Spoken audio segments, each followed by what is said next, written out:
what's not to like here? I'm kind of interested. They don't tell us how old the company is. It has grown a lot in the 3 years that we're looking at there. I mean, if I'm the owner of this, I don't know why I'd be selling at this point. I'm not blowing smoke to say that pet is one of the hottest categories in consumer, period, objectively, right now. Full set Acquisitions Anonymous. Hello, another episode of Acquisitions Anonymous. We don't have 100% geared anymore. Hello, everyone, and welcome back to another episode of Acquisitions Anonymous. This is the internet's #1 podcast on buying, selling, and operating small businesses. And we have a really fun deal today. This one is right over home plate for me. This is a pet products business. I think this is the first pet products business I've done on the pod, but it's not in my category, so I felt like it was fair to do it. This business is IP protected pet products. They have 54% EBITDA margins and 2.9 million of EBITDA. Heather and I today talked about the channels they're in, how they go to market, the challenges of using distributors to access the brick and mortar channel, what that can mean, why IP protection can be good, some gotchas to watch out for when buying a business that relies a lot on IP protection. So this was a really good episode. If you like it, please come find us on X. We are at ACQU Anon. Also our hosts, me, Bill D'Alessandro, and Heather Anderson are also on there, as well as Michael Girdley and Mills Snell. We love it when you guys find us on X. You can also subscribe to our newsletter at acquanon.com, which if you like to read rather than listen, we send summaries of all the episodes we do out to the email list along with some other cool stuff. So this was a really fun episode. I think you're going to enjoy it. Thank you for tuning in to this week's Acquisitions Anonymous. Hey everyone, it's Bill, and I want to tell you about maybe the most exciting sponsor we've had in a long time on the pod. It's called Capital Pad, and it is the thing that I wish existed when I started my journey of operating and investing in small businesses. So Capital Pad is a marketplace for acquisition entrepreneurs, that is, people who want to buy a business and need capital to list their deals and solicit capital from other people who want to invest in acquisition deals. So if you want to back somebody buying a small business, Capital Pad is the place to do it. And if you want to buy a business and need capital, you can go on Capital Pad to be introduced to investors. So the really great thing too from the investor side is that Capital Pad takes care of all of the details that can get hairy with small business acquisitions.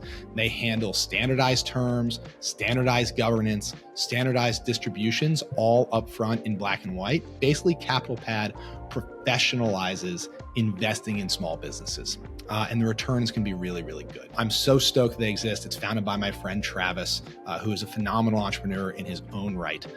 So if this sounds like something that is appealing to you, if you want to buy a small business and need capital, or if you want to invest in small businesses, go check out capitalpad.com and tell them that Acquisitions Anonymous sent you. Heather, good morning and pre-happy Thanksgiving to you. Yes, it is almost Thanksgiving, and I tried to get the color scheme behind me right for that. So yeah, I'm excited. How about you? Well, for most people in the world, next week is Thanksgiving. But for me, I celebrate a different holiday, which is called Black Friday. Oh, that's right. Yeah. Okay. So my whole world, e-com and consumer products and everything, we are all gearing up for Black Friday, Cyber Monday weekend. Right. And now, what is that like? I mean, is it just insane? Yeah. So it used to be way more insane when we ran our own warehouse. So when we ran our own warehouse, so to give you an idea, so our brand is not, so we have, for listeners, I own a brand called Natural Dog Company. We make pet supplements, pet treats, pet fish oils, things like that, which will be on big sale for Black Friday at naturaldog.com if you have a dog. But we used to run our own warehouse. So we do we're not selling TVs or video games or these things that are massive Black Friday categories. But we do see a pretty big bump. Yeah. So we used to, when we had a warehouse, have everybody come in. So we give everybody, we didn't make people come in Friday to ship orders. But basically, so marketing's got to be on because the site's got to be up, right? And customer service has got to be live. You got to have coverage in case anything breaks. We're spending a ton of money on ads. We got to make sure we don't hit our budgets. So everybody is definitely on Friday. Yeah. Wow. And over the weekend, because then you extend into Saturday and Sunday. And then you do a Cyber Monday deal, but also on Monday, you come in to the most absurd backlog of orders you've ever seen. So it used to be on Monday, everybody at the company, including me, is on the floor packing boxes. Wow. And that was kind of fun, actually. Yeah. That It would was be really kind of fun. But Yeah. now it's 3PL. So like Right. they panic. Yeah. But actually our 3PL does quite a good job. And they, Do they tell you if they're having a problem? I mean, do you have like real-time data to know whether they're running into a challenge? Yeah, I mean, we're on Slack with them. Like we know exactly what's going on. Yeah. I've got, my logistics team on hair trigger to get on an airplane and Right. go up there. I mean, you expect the first couple days, like, Monday, Tuesday, Wednesday to be kind of a mess, but they need to be kind of caught up by Thursday. Okay. And if they're not, then my Spidey Then says you have a problem. Yeah. Yeah. Wow. Interesting. Yeah. So we watched the queue and everything. So yeah, we're excited. So there's a bunch of email going out, all this, all my ecom friends are all geared up. So Black Friday is coming. Well, I have, my dog Charlie that I make food for. So I will be checking out your site and purchasing some probably fish oil. Put some fish oil in that homemade food. It's perfect. I will. I do. Yeah. We need some. So you should also, Heather, check out our new granules line, which is all like for people who make food like you. It's basically athletic greens for dogs. But we take like real fruits and vegetables and we powder them up. So we get all like the real nutrients from the real food, and we have a greens powder. You can put it on top of kibble and stuff. Yeah, just put it in there. You can blend it in. We have antioxidant berry. We have a pumpkin harvest vegetable one, and then we have a super seed with like chia and flax and stuff like that. So depending on what you're doing, we have different kind of ingredients for toppers. I will check it out. I will. Absolutely. That's cool. Well, okay. Thus concludes the Black Friday commercial for Natural, which was not planned.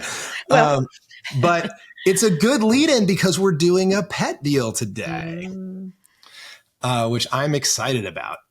So this one is from our friends at Axial. If you guys are not familiar with Axial, Axial is like, I would call them like a premium biz buy sell. So all the deals on Axial are vetted. Many of them have a professional intermediary, maybe an investment bank, maybe, kind of one level up from a business broker. Some of them are owner represented, but they're also a little bit bigger on Axial, which is fun for the show, and also fun for people who are looking for bigger deals. So you can go on, I think it's axial.net, and get registered. They have to approve you, but they do, assuming you're a legitimate person. So this one's from Axial. So we're cruising Axial more and more for deals lately. And to the point about it being bigger, this is 2.9 in EBITDA. Heather, do you want to read this one? Because I feel like I'll end up talking up here. You're going to have to make it bigger if you want me to read. We can make it bigger. Okay. Be good for everybody. How's that? Yeah, that is good. That is good. Okay. A market leading CPG brand specializing in unique wearables and other non-durable products that promote health and wellness for pets. The company offers 3 main product lines, each designed to improve the quality of life for pets and their owners. In flagship products, I can't see, protected, I couldn't, I'm sorry. In. There we go. Its flagship, thank you. Its flagship product is IP protected. That was important. And primary player in its category. Global reach, products are sold in thousands of pet stores across 30 plus countries. Strong relationships, partnerships with major national accounts, including Petco and PetSmart. Diverse sales channels, 2022 sales breakdown, 20% e-commerce, 35% distributors, 45% brick and mortar. The unique IP protected offering, the flagship product is IP protection, solidifies its position as a leader in the market. Well known in pet specialty space with a growing customer base, both nationally and internationally. The company maintains strong profit margins, reflecting its premium product positioning and operational efficiency. Product growth opportunities, product expansion, plans to develop and launch new products leveraging the strong market traction of current lines, e-commerce sales growth, minimal time and resources have been invested in online sales. A buyer with e-commerce expertise could significantly increase sales, and international expansion. Ongoing efforts to grow the brand's presence in international markets are expected to continue to drive revenue growth. So the snapshot of the financials are in 2020, 3.7 million revenue, 1.1 EBITDA that's an EBITDA margin of 29.7. 21, 3.8 revenue, year-over-year growth, small, 0.03%, 1.8 million EBITDA, 47.4% EBITDA margin. So that was huge, huge growth. 5.3 in 22. That's the revenue in 22. Year over year growth, 39.5. EBITDA 2.9. EBITDA margin 54.7%. And it says that geography is the mid-Atlantic US. What do you think, Bill? Wow. This is a lot to unpack in this one. So this business has 50% EBITDA margins. Yeah. Wild. So in 2022, on 5.3 of revenue, they did 2.9 of EBITDA. That was 40% year over year growth. I'm going to assume that is probably them getting into new retailers. That's new distribution, right? Their margin held, it actually expanded from 47 to 54% as their sales grew 40%. And I'm almost sure that's just new retailers, which is awesome. That shows that they were able to pick up more scale and maintain margin. So let's kind of talk about what this business is. So it says unique wearables, but then it says other non-durable products that promote health and wellness for pets. So I would expect if this was like clothes, that would be durables, right? So I'm thinking, can I guess? Yeah, guess. What do you think this is? As a dog owner, I'm thinking it's little booties for their feet. Like consumable booties, like because you keep needing new ones? Yeah. No? Yep. What's your guess? It says it promotes health and wellness. It's designed to improve quality of life. So it's a wearable, consumable health and wellness. I'm wondering if it's like a flea and tick or like a collar of some kind. I'm wondering if it's some sort of like odor control collar, or perfume or something. But then it would say consumables. I just think it's interesting. They say wearable, non-durable, but they don't say consumable. Yeah, I am really curious what this could be. And it's a well-known brand. So, I mean, I guess I'm trying to imagine going down the pet aisle. What else would a dog wear for wellness besides a collar or booties? I can't think of anything. Yeah, but regular collars and leashes and bowls, like these would all be durable. Right. So it's, because they say non-durable, it's not going to be that. Something that wears off, something that, maybe helps with itching. Is there such a wearable? If you go too far down that, it's like a spray or a supplement or something like that, which I would not describe as a wearable. Maybe it is something for the feet where it just wears out. But man, the margins are incredible. So they sell it in thousands of pet stores in 30 countries, and it's IP protected, the primary player in the category. They sell in Petco and PetSmart and a bunch of big retailers, it seems like. Right. And then the thing that also tells me they sell in a lot of small retailers is their sales breakdown, where they did 20% e-commerce, 45% brick and mortar, but 35% distributor. So distributor, the way this kind of works is it's not efficient to talk to Heather's pet store and Bill's pet store and all these things. So you go to distributors who kind of help you deliver the product, maintain those relationships. And of course they take a margin, but it's functionally outsourcing the sales and logistics of dealing with small guys. To the small guys. So does that mean the 45% brick and mortar is probably all Petco and PetSmart? And there are some other big ones, Pet Supplies Plus, they didn't mention those, Walmart, but I would expect, well, that's a whole different thing. So, they said Walmart's a whole different thing. I'm not saying they're not in Walmart, but they kind of talk about pet specialty, as their end market, and pet specialty in the industry means Petco, PetSmart, means pet stores. Yeah. Whereas FDM or food, drug, mass would be Walmart, Target, grocery, those types of things.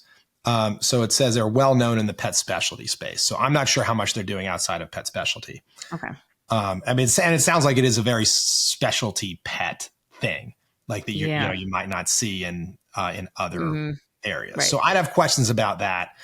How much? Because that's the thing about pet specialties; it can only be so big. And so if you're not doing like a ton of SKU expansion to take more and more shelf space in pet specialty, you can kind of get saturated. Like, especially if it's like this IP protected thing, like it's big enough to make $3 million of EBITDA on $5 million of revenue. Is it big enough to make 20 million in revenue just in pet specialty? I don't know how big the category is. Right. So that would be a question of mine.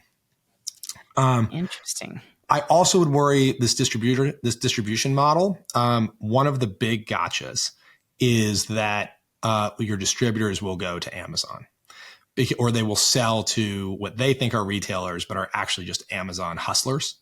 Guy in a garage, Heather's Pet Products, and she just opens an account with all the big pet distributors, buys all this stuff wholesale, and then starts flipping it on Amazon. Those people typically make pretty low margins, but they also typically don't give a crap about your MSRP. Right. So you can really lose control of the channel. And then all of your Petcos, your PetSmarts, and your independent pet stores are going, what the heck? This thing is $50 on my shelf and it's $30 on Amazon. This is BS. We're dropping it. Right. So when you're in distribution, you got to be really careful to control who the distributors sell it to. Hi, Heather here. When I'm not breaking down deals with these guys, I'm helping people get the right SBA loans for their business acquisitions. Because when you're buying a business, the best financing isn't one size fits all. There's the best rate, fastest to close, the specific loan structure that you need, or a little of all of those things. That's why my company, Viso Business Capital, works with over 30 different lenders to find you the best funding in less time and with less friction so you can focus on the deal. Sign up for a free live Q&A session on SBA loans at visocap.net, then click Zoom sign up in the top right corner. That's visocap.net and click Zoom sign up. Which you can't always do, especially as a small Yeah. brand. Is there teeth in that? That's what I was going to ask you. What happens if you find out that this has happened? Can you even trace it back to who did it? And do you have any it's teeth really in your hard, agreement? right? Because they didn't buy it from you, they bought it from the distributor. Yeah. So your hands are really tied to the extent that the distributor even cares to help you track you down. And even if the distributor will help you track them down so you can ask them to get to MAP, they didn't buy it from you. They bought it from the distributor. And the distributors then got to cut them off, which the distributor's like, hey, I got inventory in my warehouse. I got to move. So you end up with this really bad principal agent problem where you're the one that cares, but the distributor's the only one who can do anything about it. And they're not incentivized to care. So you got to be really careful up front with your contracts with the distributors. You can often say, I need to approve new customers and I have the right to block you. But if you don't get that, it can be a free for all. Wow. What do you make of the fact that they haven't really invested much in e-commerce, that they've really gone sort of the retail route? I kind of always think of products like this, I guess in today's day and age, as something that you might start in e-commerce and then develop the retail channel. But this seems to be the other way around. Yeah, I would think. So what I'm guessing here, there's kind of like, I'm really oversimplifying, but there's like two types of consumer products companies.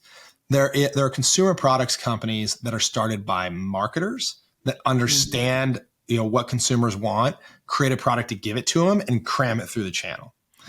There are other products that are started by inventors, right? By product people who are really focused on the product and they have no idea how to take the product to consumers. They're kind of like Field of Dreams. If we build it, they will come, right? Which if anybody who's done any business knows that you need to market the product. You can't just make the product. And typically the inventor-based people are the ones that get patent protection early, which is very positive, which is great, which this business has, right? It's because they typically have invented something. It's unique. They get it patented. And then what do? Because they don't know how to go to market. They go, I guess we sell it in PetSmart, right? So they just go to the retailers and that's kind of how they get started. And they either get a no and then the business goes nowhere or they get a yes and you kind of end up here.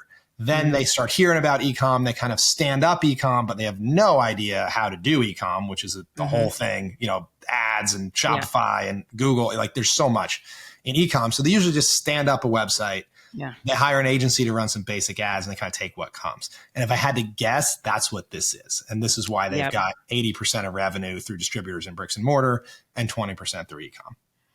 Makes a ton of sense. And the IP is probably that's a great clue as to you're dealing with someone who ultimately originally developed this product and found a way to sell it. Now, it's grown quite a bit by 22, what we're looking at here, and they haven't done much in e-commerce. So, to me, that sounds like it's got a lot of growth potential. What is your thought? Yeah, I think this has a lot of legs. I mean, especially if it's got real IP and it's protectable, which they seem to emphasize twice that it does. I mean, so the first thing I would do getting the teaser, I'd want to understand the breakdown of that 20% and say, like, is this just their own website, patentedproduct.com? and are they on Amazon? If this is just their own website and they're not on Amazon, huge opportunity here. Right. I expect what you would find then is if they're not on Amazon, they're not controlling their channel on Amazon and they're in distribution, you will go to Amazon and you will absolutely find the product. But it will not be shipped from, sold by, or shipped from Amazon, sold by the brand. So then you would know that you were, and it's probably not going to be a map on Amazon either at MSRP. So you know you are walking into an opportunity, but a challenge. Because what you would need to do is clean up all of those resellers on Amazon, figure out where they're getting their product, right? Clean them up, get your distributors, cut them off, while at the same time sending your own inventory into Amazon and starting to take some of that share. And this, by the way, I have just seen as a repeatable playbook in a lot of consumer products brands. Like when we look at acquisitions, like we just drool when they're not running their own Amazon or they're doing Amazon through resellers. Does it tell us where they're manufacturing? It didn't really tell us that, did it? Didn't say. No. So what's your guess? You know, I'm not sure. I think there's a chance it's domestic. I mean, with the IP protection, that this is a chance that this is domestic. Which would be great, I think, in today's environment, if it is. I think like it might be a challenge if it's not. Lack of, tariffs, I guess I'm going to say it. Yes. Any product, any business today that I look at now, post-election and, the threat of tariffs and not knowing exactly how they might be applied, I look pretty deep into the supply chain. Where is everything being made? Where is it ultimately coming from? And so that would be an interesting question here. If it's domestic, I say fantastic. For a lot of reasons, lead times as well as, control over cost. What I love about this business is, everybody kind of talks about, is it IP protected, right? It doesn't matter if it's IP protected if you can't use that IP to extract super normal pricing, right? If the IP doesn't give you a de facto monopoly with pricing power, what's the point, right? Ultimately, that's what IP is, right? It lets you charge more than you otherwise would because you have artificially reduced competition. Yeah, right. And that's what I love about this business is it looks like their IP is actually allowing them to charge an arm and a leg because their EBITDA margins are 50%. This is crazy. Yeah.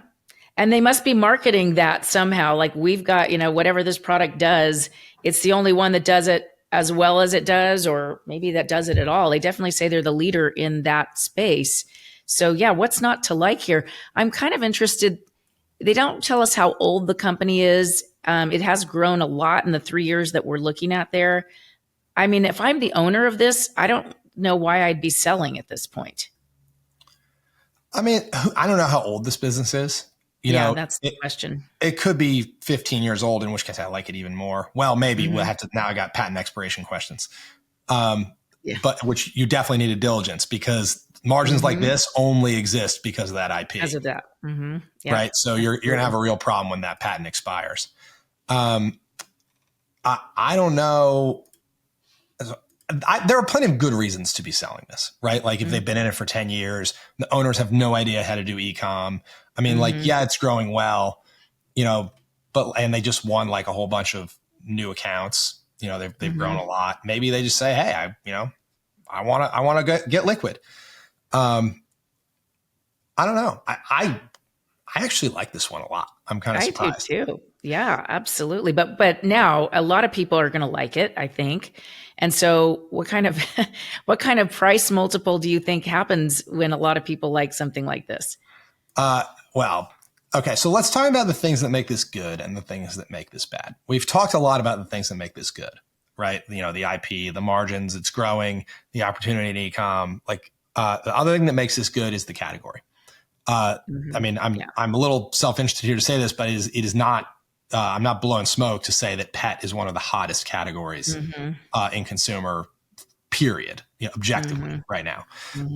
Tons of consumers are getting dogs. There are all these huge macro trends around the humanization of pet, people treating pets more like children, people spending more money on their pets, people throwing birthday parties for their pets, et cetera, et cetera, et cetera, and on and on. So this is a very strong category as well. So there's a lot to like about this.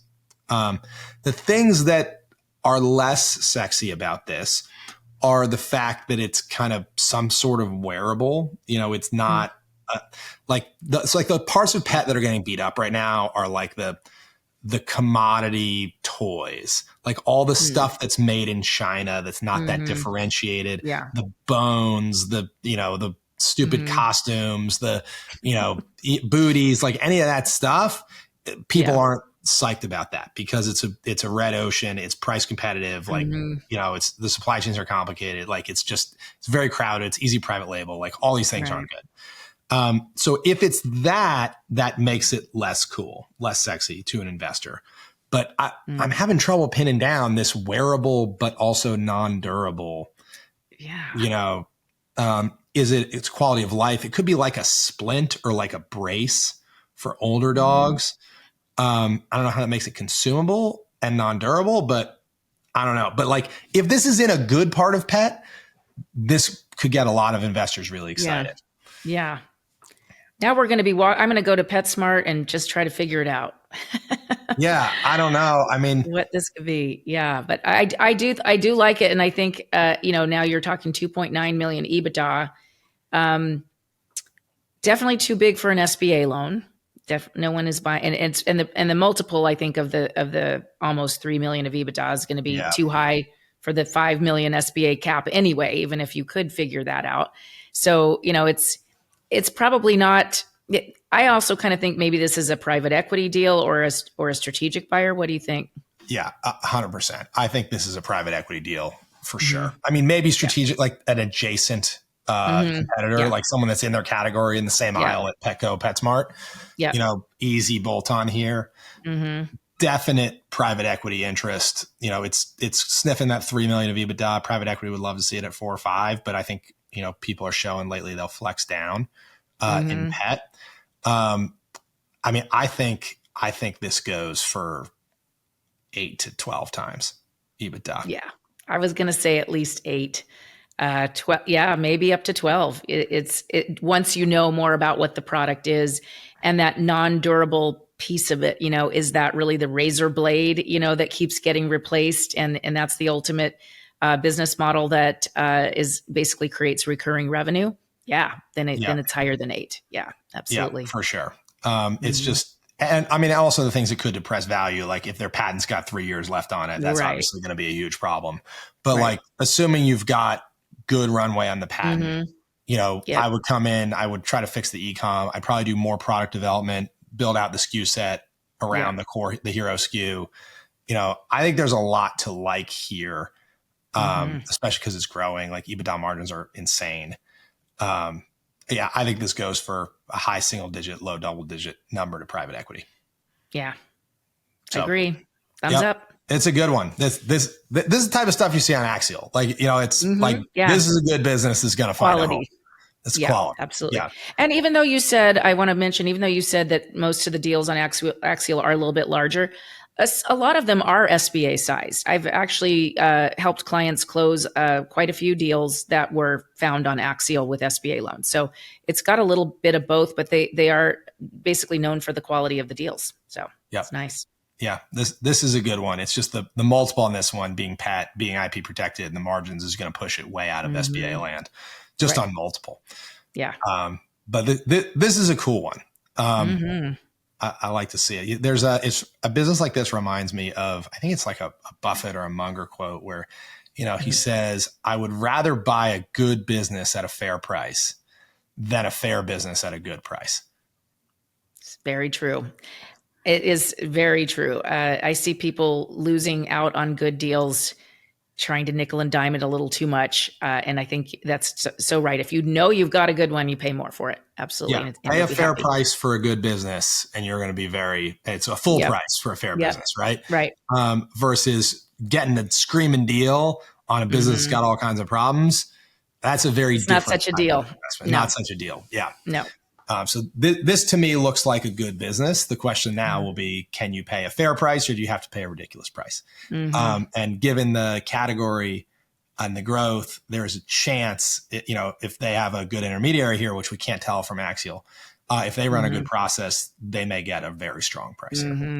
Correct. A good, right, exactly. And at this size business, you often find a very good intermediary more often than you do on the small stuff. Yeah, they should be able to attract a real investment bank, a real kind of mid-market Right. investment bank to represent them.